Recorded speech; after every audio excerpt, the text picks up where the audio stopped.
over recent times, I've come to learn that if we can fix it before it's broken, and if we can nurture young women in their journey, that's really, for me, where the gem lies, because that is setting someone up for long-term health. And I think as young women, it very often goes out the window. There's a lot that we have to worry about. I get that, especially as teens. But I feel like this conversation needs to be had so that we can start to create a new wave and really help lead women in the right direction. Welcome back to the Essentially You podcast, all about reinventing your health with safer, cheaper, more effective natural solutions and powerful lifestyle changes so that you become the CEO of your health. I am your host, Dr. Marisa Snyder. Are you ready to uncover the disconnect that women experience between their health and their hormones? Because that's what my dear friend Nat Kriongoudis and I are discussing today. We are going to go deeper into this conversation about how to be the best female role model, and that really is leading by example for the younger generation of women that we are looking to take care of. See, you and I both know that we have a responsibility as a woman to educate younger women and girls about their reproductive health.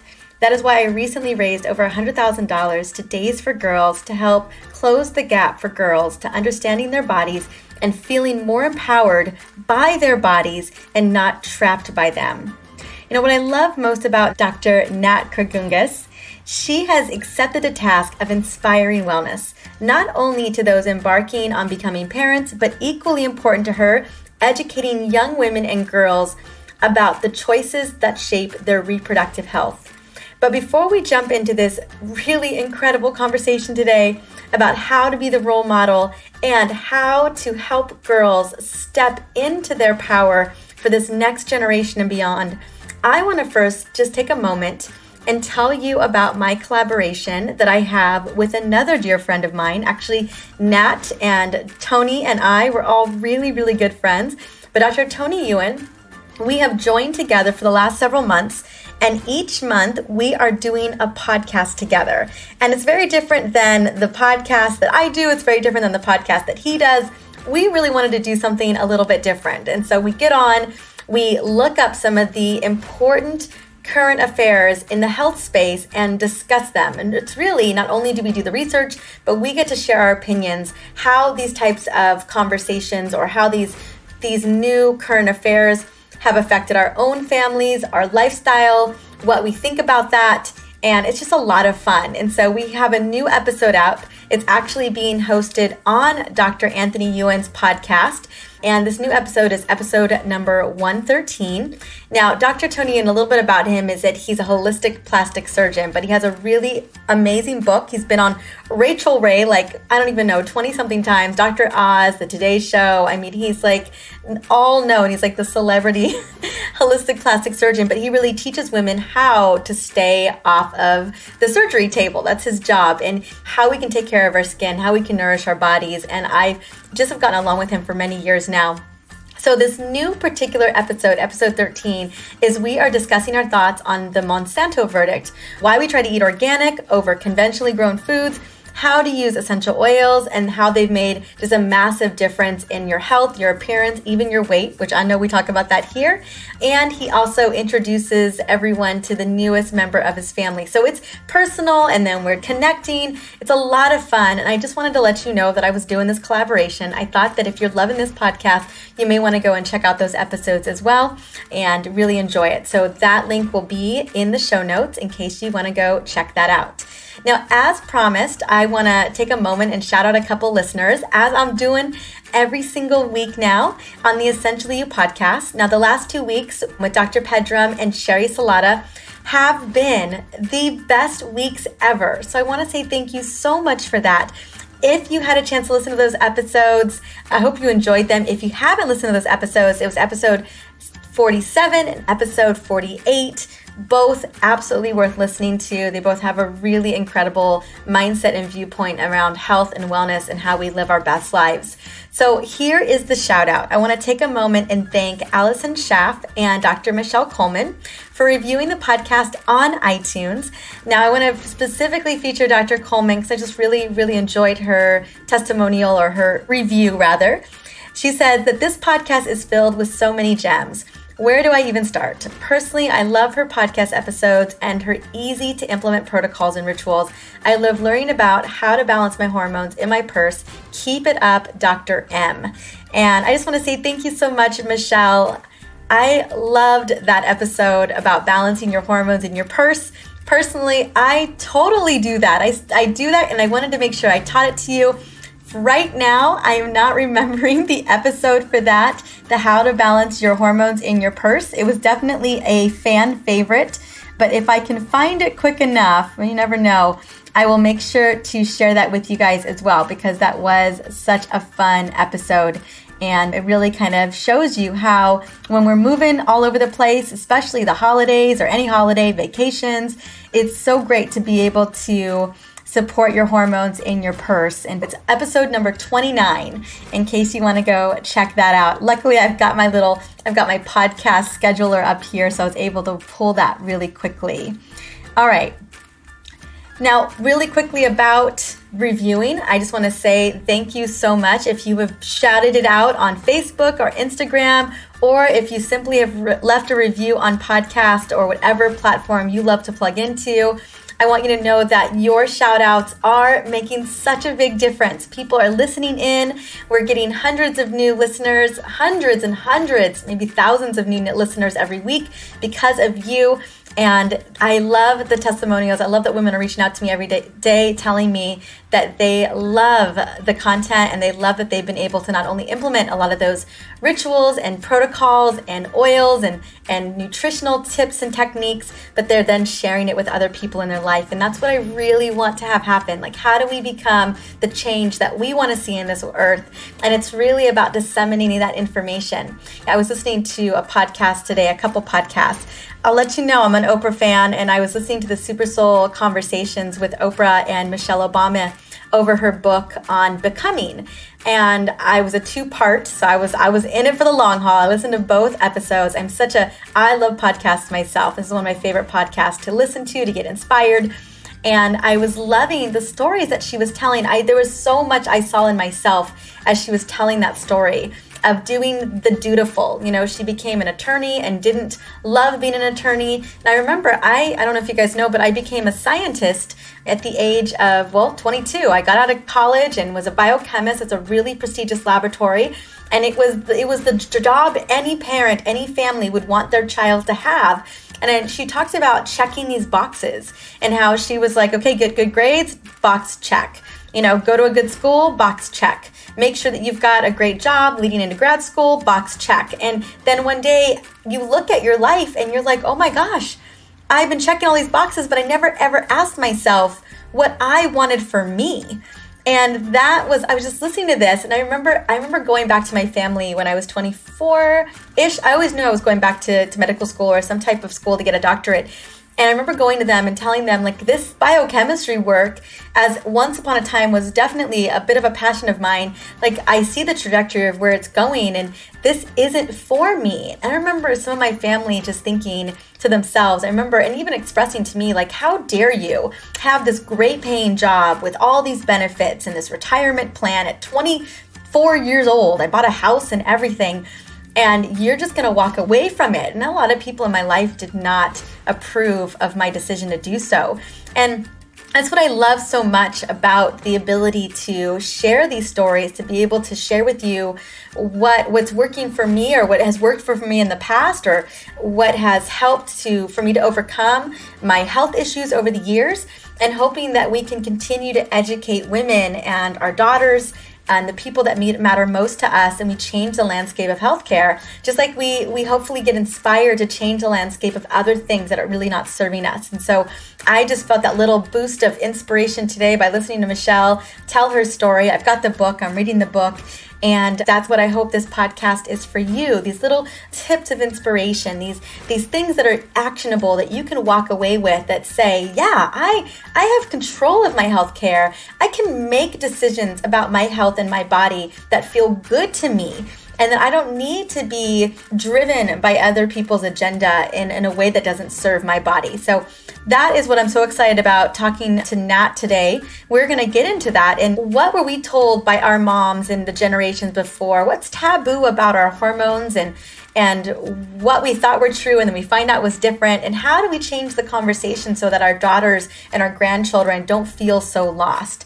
Now, before we get into this conversation, I just want to sing Nat's praises because she's such a rock star. By the way, Nat Kriongoudis, as you'll learn real quick, she's from Australia. She's got a really amazing Australian accent, but she is a doctor of Chinese medicine and an acupuncturist and a best-selling author, as well as the co-host of one of my favorite podcasts, which is called Period Party with Nicole Jardim. So definitely go check out Period Party. Especially if you want to know and you want to understand more about your cycle, that's the place to do it.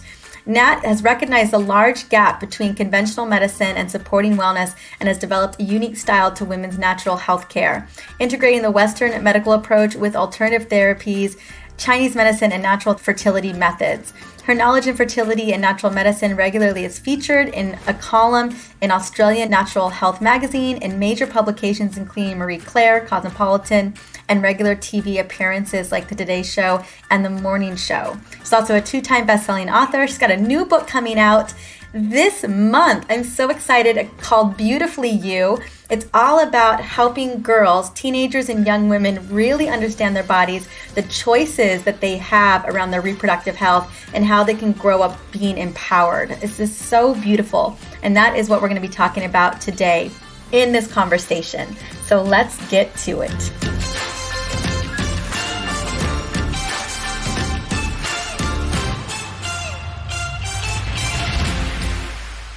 Welcome to the Essentially You podcast, Dr. Nat. Oh my gosh, girl, I am so happy that you are joining me today. Thank you so much for having me. It's a real privilege to be here with you. Oh my goodness. And you are such an amazing inspiration to me. You run 2 podcasts. It's so incredible. You are such an inspiration. And what we're going to be talking about, which you are the best person to bring this to the table, is really how to be the best female role model. And so I can't wait to hear what that looks like. And it's kind of a teaser because we could go in so many directions with this. Absolutely. And something that really is obviously I have 2 children, so that's on my radar always. But I feel like we reserve that to being a role model just for our children, and it's not. There's people watching all the time. So how can you be the best version of you and inspire others by how you act and behave, not just children, but our loved ones around us? Absolutely. And I want to, just to get some context, I know I got a chance to introduce you already, but the one thing we don't know yet, and honestly, I just realized that I don't know as much about, is really the story for how you became the doctor that you are today, for serving the tens of thousands of women that you serve all of the time. How did that come about? What does your journey look like? People ask me all the time, how did you decide to get into women's health? And I always say, I did not choose this. Come on.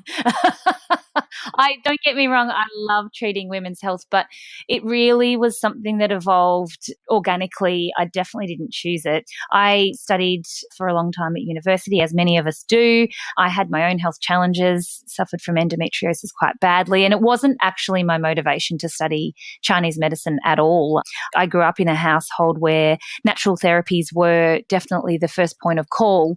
And so I loved studying Chinese medicine, but I didn't really put 2 and 2 together when it came to my health. It wasn't until I actually got motivated, because I was quite overweight for a short person, that I started to see the correlation between my menstrual cycles improving, my health improving, and that was actually the motivator, not so much that I hadn't drawn that correlation. I was young and learning, as we all do. So it was very interesting. And once I started to adjust my diet, my lifestyle, and everything started to improve, I very much saw this connection, which was good because it kept me on this path of education and discovery and learning. And eventually that led me to opening up my clinic here in Melbourne, Australia, where as a new practitioner, you pretty much just take what you can get, in all honesty. You don't set out necessarily, well, maybe now you do. It's a little bit different. We're talking sort of 15 years ago, where you just would treat anyone that came to you because it was a new business and that's the way it rolls. So I had this influx of women knocking on my door asking for help with their hormones and especially their fertility, and I didn't know how to help them. I had studied in length gynecology at school. I had studied women's health and the human body, but the modern issues that I was seeing weren't actually something that I had learnt at university. So I didn't feel very well equipped. So I was actually pushing these women away, saying, I don't really know how to help you. And eventually so many women kept on asking that I saw the opportunity to step up and decide, all right, well, I need to learn. So I asked them for permission and said, all right, well, I don't really know, but let's learn this together, and really went on this path. And that was 15 years ago, or maybe 14 years ago.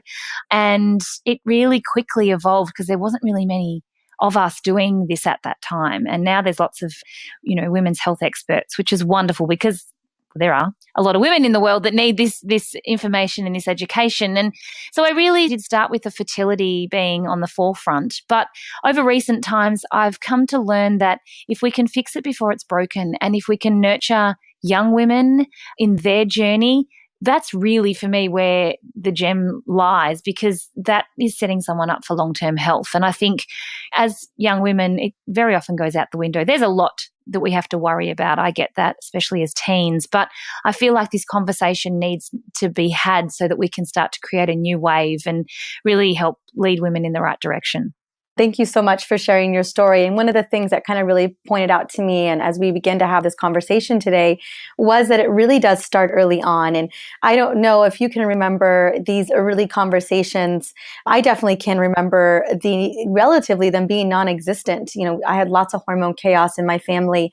And, it was early teenage years and into my 20s that I started exhibiting all kinds of mood swings, weight gain, everything. And a lot of it relating to my hormones, on and off birth control, that completely just whacked me out, and just didn't know how to navigate any of this. And so why is it so important that we begin to have these conversations as women, and particularly having these conversations with our daughters, as mothers, as aunts, as grandparents, to become an example of not only being a good person, but really taking care of our bodies so we continue to serve other women?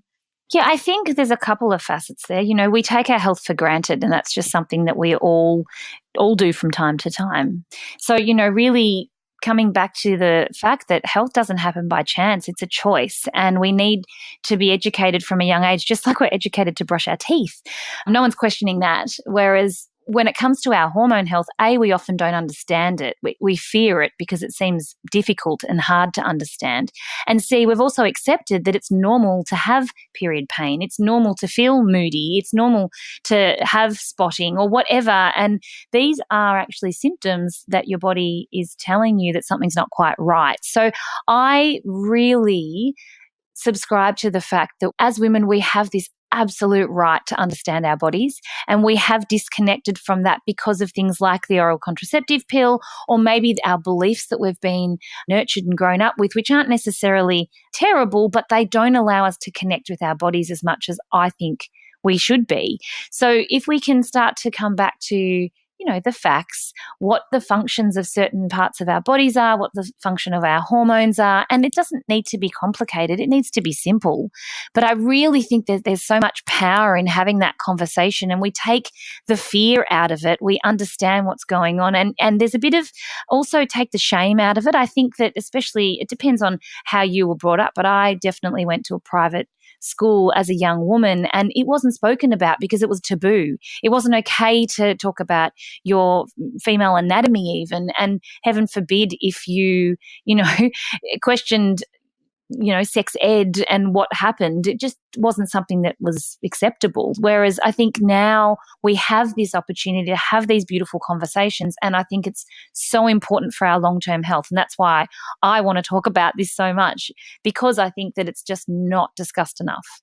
And I agree. No, I didn't go to private school the whole time, but when I did, I was actually in private school when I started my period. Or no, I hadn't started it yet. I was in this private Catholic school, and a couple of girls in my class, I want to say I was in 6th grade or something like that, and the other mean girls, because again, it was so taboo, were putting tampons all over their lockers. It was just awful. It was, not only were you getting shut down from the girls in your class, but also, for me, I remember my mom just kind of like shoving a pad underneath the door. Like, totally. I remember the book that my mum gave me, and it was maybe a 16-page almost like a flyer. It wasn't even a book as such. And what is so interesting is that I remember being so fascinated. And now I look back and think, oh my goodness, I was meant to do this. Like, I'm totally in the right place here. So fascinated. But it was taboo. And here is the thing that I've come to also recognize. Boys go through puberty and it's almost a fun thing. You know, there's a bit of a joke. Their voices break. We laugh about it. You know, maybe they have wet dreams or they wake up and they have an erection or whatever it is. And it's acceptable. It's kind of a bit funny. It's not serious like it is for women when they make their transition. Like you said, when you got your period, all of a sudden it was serious business. There was no fun in it. It was almost like, well, you're a woman now and it's time to be very responsible. And I'm not saying that we shouldn't be responsible. In fact, quite the opposite. I think we should know our bodies in such a way that it's not scary. It is amazing. It is fun and there's nothing bad about it. And that's why, again, having these conversations I think is important because it just demonstrates, again, that there is this big disconnect. Yes, there is a massive disconnect. I remember it being, honestly, Nat, it felt horrifying when I started my period. And I had no answers. And I had back in the day, you know, a lot of people don't know this, but I had an evil stepmother. And she was convinced that anytime I got my period, and she would like scour the trash to see when I would start. And she would just talk about how awful of a person I was, how terrible my mood was. You know, I just got pummeled every time. I did my best to literally hide my period. I would take my pads and I would throw them in the big trash where no one could see them. I didn't want anyone in my family to know because I knew that I would get chastised for it, that I was supposedly this period monster in my home. Dear. And I'm so sorry that was the case. That just sounds horrible. It is horrible. Like, I'm so happy that we're having this conversation about this disconnect and I want you to talk a little bit more about that and what you are seeing, because it was very much a disconnect. It felt like a plague that was brought down upon me as a little girl, as a teenager. Like, that's what it felt like. That now that I had my period, that I was female enemy of the family. I don't know what it was. It felt like a very cruel joke. Absolutely. And I think that this is common. I think that a lot of young women, and I don't think we intentionally do this as mothers. I mean, maybe your stepmother sounded horrible and like she was trying to, but I think in general, you know, we want the best for our children. We, definitely don't want them to fall pregnant. And I think that's where the fear comes from mostly, is that, well, you know, I don't want that for my daughter. And of course, I'm pretty sure as a young woman, you don't want that either. But it still comes back to understanding your body. And I just don't think that comes from this place of fear. I think that actually creates more problems, more challenges, and just this further disconnect because you don't want it. But the amount of young women I see that they have their period, they get it, and then they just don't want it anymore because of everything that comes with it. And the complications, like you said, of other people buying into that, what people are saying, what they're thinking, our hormones, our moods. There's so much that comes along with it. I just think that if we were taught about our menstrual cycles and how we can use them to our advantage and how it's not bad. In fact, it's wonderful if you work it all out and you can totally play that to your advantage. Then I think it would be a very different conversation. I know that there are cultures that completely celebrate the arrival of period and really nurture that for women. And even down the track, like you're saying, I speak to women now in their 30s and 40s who say things like, I just don't have a libido anymore. And I can't help but wonder what they were told when they were 16, 17 or 18 that maybe psychologically is suppressing that as a older woman, because we go back to old habits.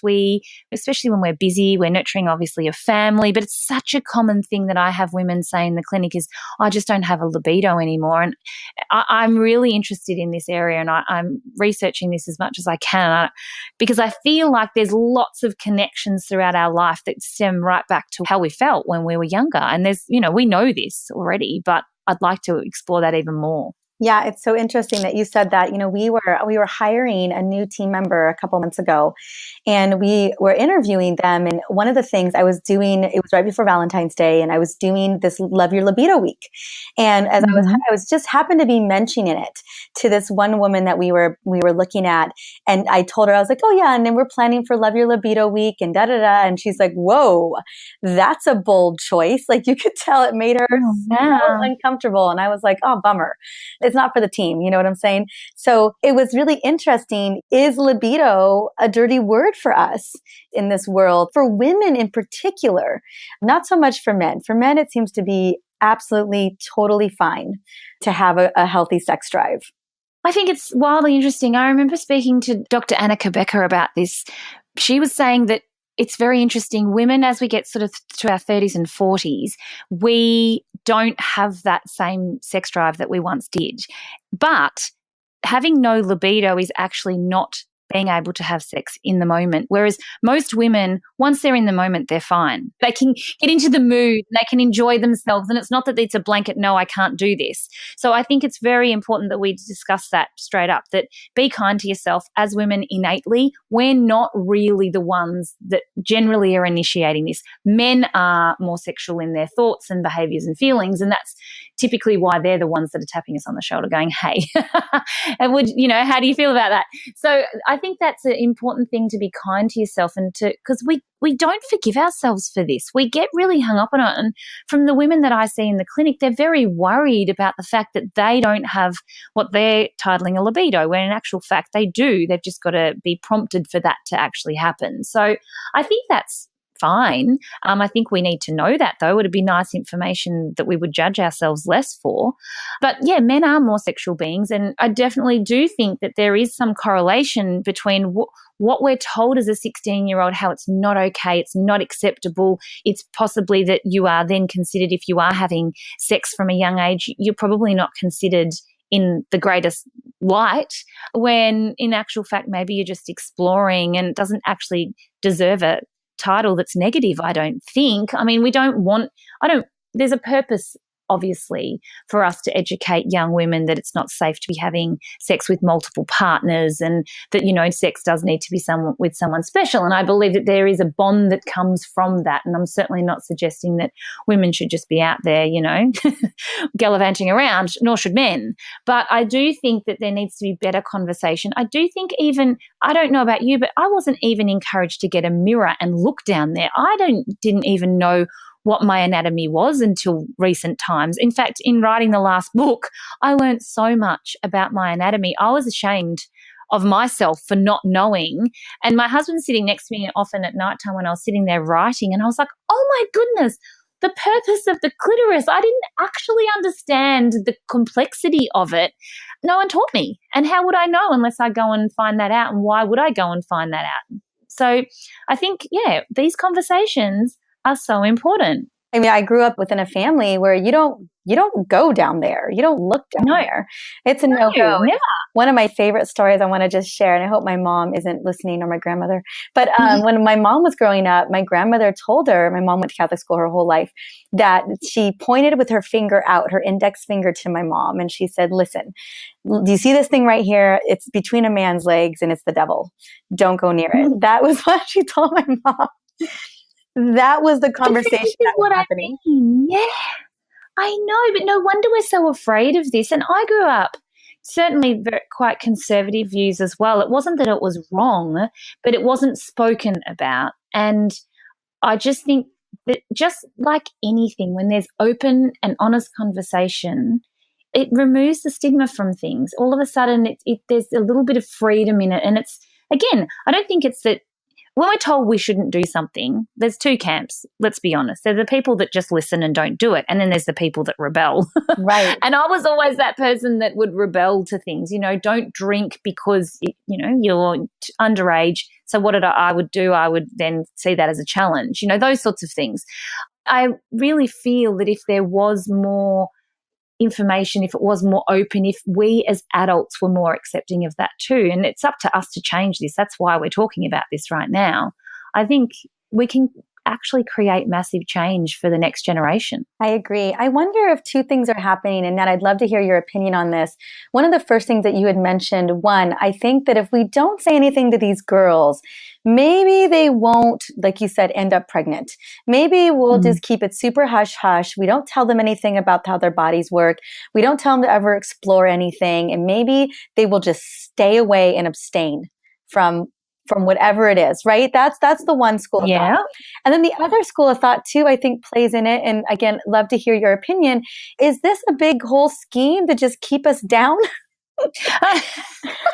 Like they just do not empower women in any way, but especially within their own bodies, and it'll be fine. Like we'll just keep them where they're at. I totally agree that, well, here's an example. I sent my daughter to school camp a few weeks ago. It was her first school camp experience. I knew that there may be some reservations and some concerns about her going to sleep and being able to sleep at night on her own. But I didn't bring it up because I thought, if I bring attention to it, am I going to make it worse? When she gets there, it might just be fine. If I give her anxiety around it, it might actually be worse than what this needs to be. And because I have those same fears as a kid, so I didn't want to put my fears onto my child. When she went, she had a horrible time. She couldn't sleep. She cried every night. And in hindsight, I didn't prepare her for it. I didn't give her the information that she needed to make it okay. And I think that this is a similar, I know it's a little bit more serious, but it's a similar example that we need the information. You know, we need to be educated. We need to be able to make the choices, and we need it to be okay. And if it's not okay, then we ask more questions and we get the clarity that we need to make it okay. But I think you're right. And I think it does. It really just comes back to this whole fear of pregnancy. I can't see what else it is that would be making it not okay. And then the conversation needs to be had, well, actually, you can only really fall pregnant a couple of days in your cycle. Yet as young women, we're almost, not quite, but almost led to believe that you might sniff a guy and you might fall pregnant, which is, we know is ridiculous, but we still have this fear around it. So again, understanding our bodies, understanding when we're fertile and when we're not, that's what I do think is the biggest gift. And then there's all these added extra bonuses. And, you know, I don't think we were given body parts for no reason. I just can't subscribe to that. That's ridiculous. You know, some might argue you don't need your gallbladder or you don't need your thyroid, but I think in theory, everything's there for a reason. Whether we've got it worked out yet or not, you know, maybe we don't. So I subscribe to the same thing when it comes to our reproductive organs. I don't think they were put there for no reason. They're there for a reason. It's okay to have pleasure. It's okay to explore that. I think this is, again, you know, just a new way of looking at it that makes it much more fun and much more how I think it's supposed to be. Absolutely. And I love that we're debunking the myth, because so many women honestly do not know that they can only really get pregnant a couple times out of the month, couple days. We've all been told that it could happen anytime. You just sneeze and bam, it's, you know.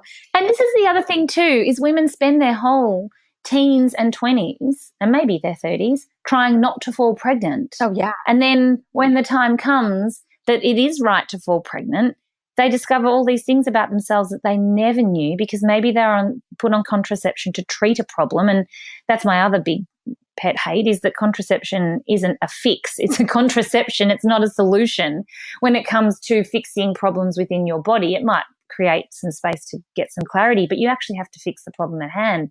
And so this is what I'm saying with these women that I'm treating, or I was treating in their 30s and 40s wanting to have babies. If I could have fixed them when they were 16, it would be a very different situation. Whereas they're 35, heartbroken, finding out that they've got problems with their fertility that they never knew, and have spent all this time trying not to fall pregnant when in actual fact they're not in their most fertile state anyway. Mm-hmm. And that is probably one of the most heartbreaking things of them all, is all of these women in their, you know, teens, 20s, 30s, who are, they're literally this big, massive Band-Aid being put over them, and not even knowing that there's an issue until they're at the point where they want to start having children. And I mean, talk about the big, scary climb, the hope that can happen.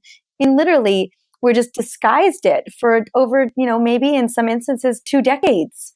And I had no idea. Absolutely. So again, this is what I'm saying. I think women need to understand it's all about education, and education about menstrual cycles, education about hormone imbalance, the problems that could arise.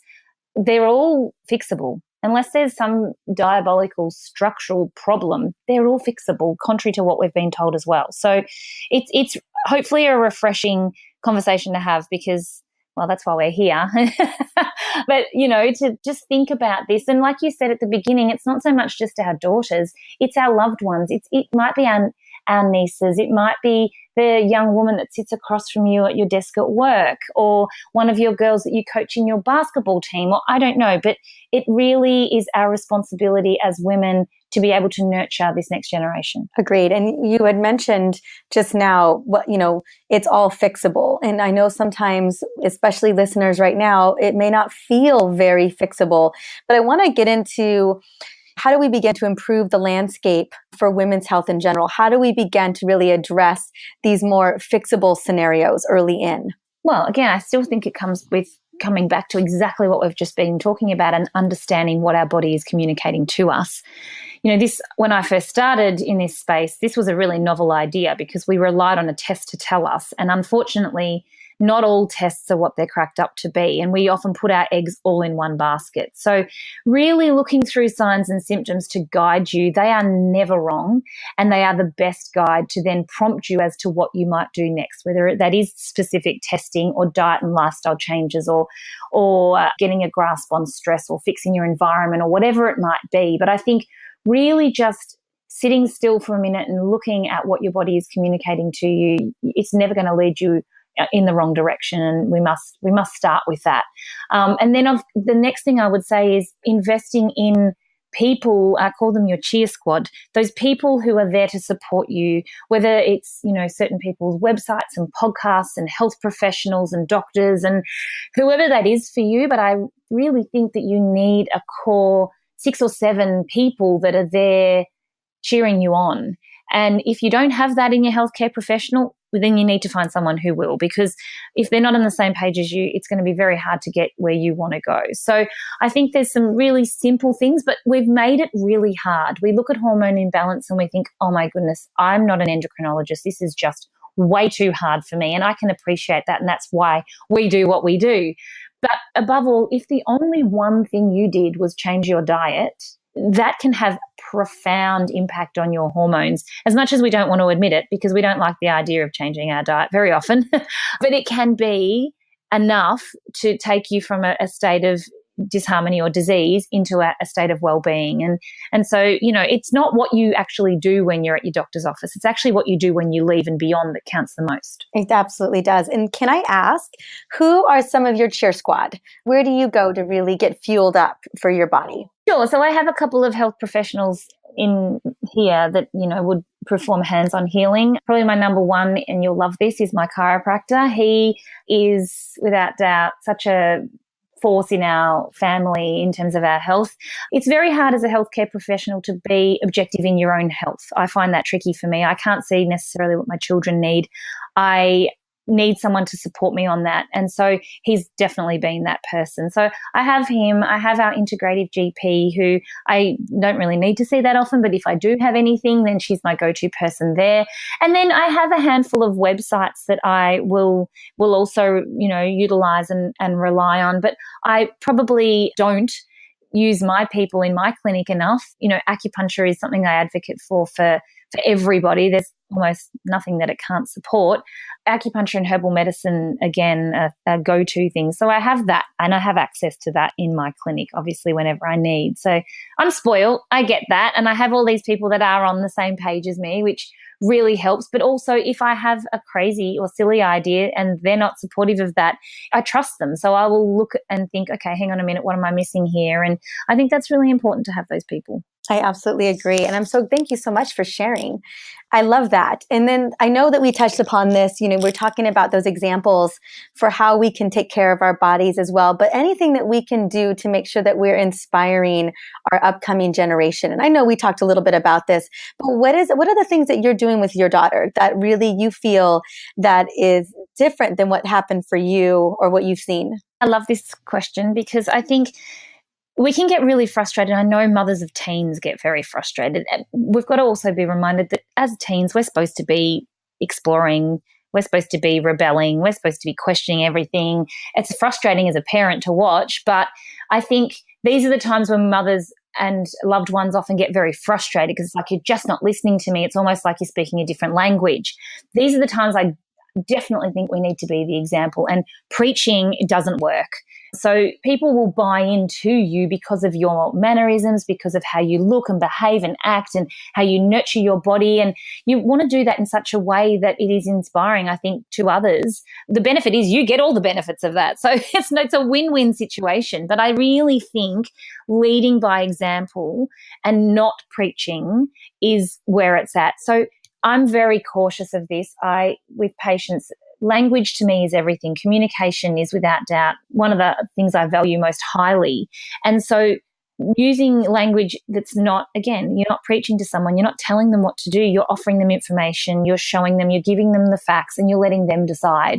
But when you're trying to force someone to do something, the chances are they're not going to want to do that. So I think just really nurturing that becomes very important, especially when you are dealing with young hormonal women who are going to probably want to rebel and do exactly what you're telling them not to do. And then that lends you to be able to nourish your body properly, move your body well, sleep properly, do what you love. There's so many different areas to that. But I really think we need to keep it simple. And if we just come back to being able to lead by that example, we all win.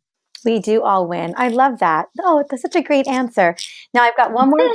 I've got one more question for you, because I know everyone's wondering, okay, what is it that you're doing? I always want to get a peek into what you do. And so the question I want to ask is, what is the one thing, one healthy habit or natural solution, whatever that may be, that you do daily that really moves the needle for you feeling like a rock star? Sure.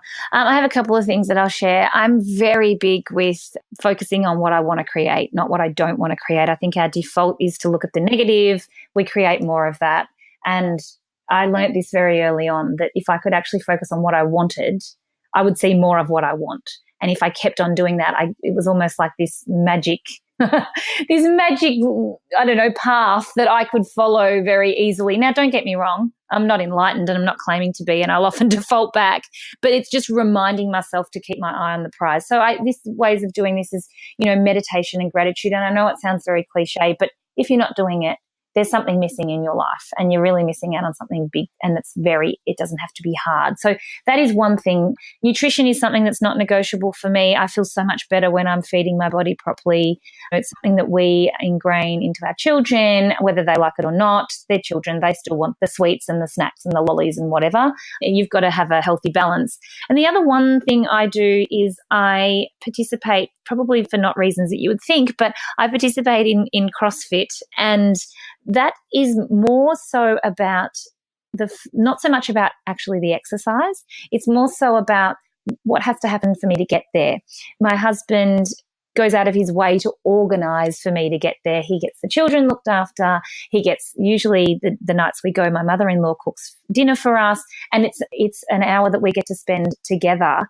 And yes, okay, I get the benefit of movement, but it's actually allowing someone to do something for me. I'm a bit of a control freak. So allowing someone to do something for me, to organize that for me and to care for me is something it's kind of a big deal for me. And it's something that I've allowed to happen over the last 2 years. So yes, like I said, I get the benefits of movement, and that's epic in looking after my hormones and my bones and sleeping and all of that. But it's twofold. So they're kind of the three non-negotiables that I include in my day.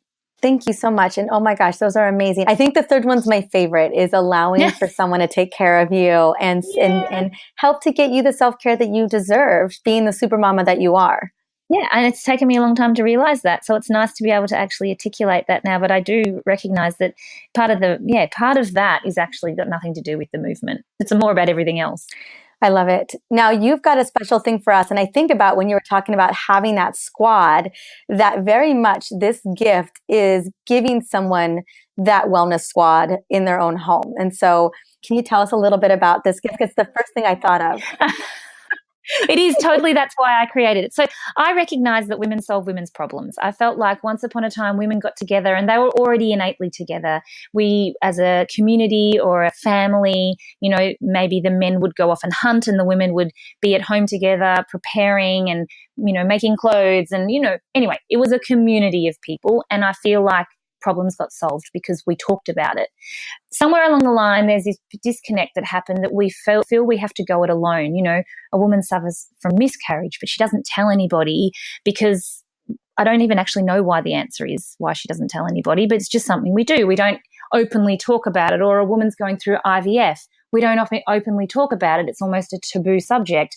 The same with, I don't know, when you first get your period or whatever it might be. So I recognize that we need this community, I think, to be a better human being, and it was missing. And so I created, it's called the Wellness Collective membership. So it's just my membership that I run through my website, and it just provides access to a community of women who get in there and help solve each other's problems, support each other, love each other, cheer for each other. There's exclusive content in their podcast every month. You get beautiful artwork. You get a live call with me. So there's lots on offer in there. So I'm giving access to 1 month for everybody who wants that to come and try that out, because I really feel like there's a lot of power in there and really next level to your health to really, be nurtured and cared for. I love it. And this is an incredible gift. I'm so happy. And so I know that they'll get 1 month for free as well to really just jump in and get supported. The link will be in the show notes. And then Nat, honey, where is the best place to find you? I know I'll mention it in the show notes again, but yes. Beautiful. Just natkringoudis.com. You're going to want to go to the show notes because it's a very long surname. And all of my social handles are Nat Kriongoudis as well. I love interacting on social media. I make time in my day to do that because I think it's so important just to have answers and access. So please come find me. I'd love to hang out with you in any of those places. Oh my gosh, your Insta page is marvelous. It's so fun. Just to see what you're doing, girl. I have fun there. Yes, you do. Well, Nat, honey, thank you so much for coming on, sharing your wisdom, and really opening the dialogue to a conversation that has been missing for a very long time. Oh, thank you so much. Seriously, from the bottom of my heart for the opportunity. I think that, like I said, I have so much love for women, and I really hope that women are happy to share this information and maybe share this podcast with people in their life that matter, because it's our responsibility to nurture those around us. So thank you. Absolutely, honey. Talk to you soon. Bye. I am so grateful for this conversation today. I wholeheartedly agree with Nat about stepping up to be better to ourselves and pave the way for future women and girls. Now, as I mentioned before we got started, Nat has a new book coming out this month, and I can't wait to get my hands on it. It's called Beautifully You. If you are ready to be a part of this revolution as a role model for younger women and girls, this is your book. I'm going to link to the book in our show notes. And I also want you to take up Nat on her generous gift. So in the show notes, you can click the link to get the Wellness Collective membership. All kinds of amazing goodies in there and information and resources. You get to redeem a free month's membership by just using the code MARIZA, M-A-R-I-Z-A, when subscribing on the month-to-month basis. And again, thank you so much for stopping by and listening into the Essentially You podcast. On the next episode, I am jumping back in the hot seat to cover one of the hottest topics related to hormones, and that is why loving your liver is key to hormonal balance. This is gonna get good, so you're gonna wanna come and join me for the next episode. As I mentioned earlier on the show, my goal is to continue to spread the word about the Essentially You podcast and giving a shout out to each and every one of you for spreading the word yourselves, but I'm excited to consistently shout a couple people out. And all you're gonna do is let them know on Insta or Facebook, or review it on iTunes, or whatever you love to review this podcast. See you guys soon. Until then, have a wonderful day. Bye.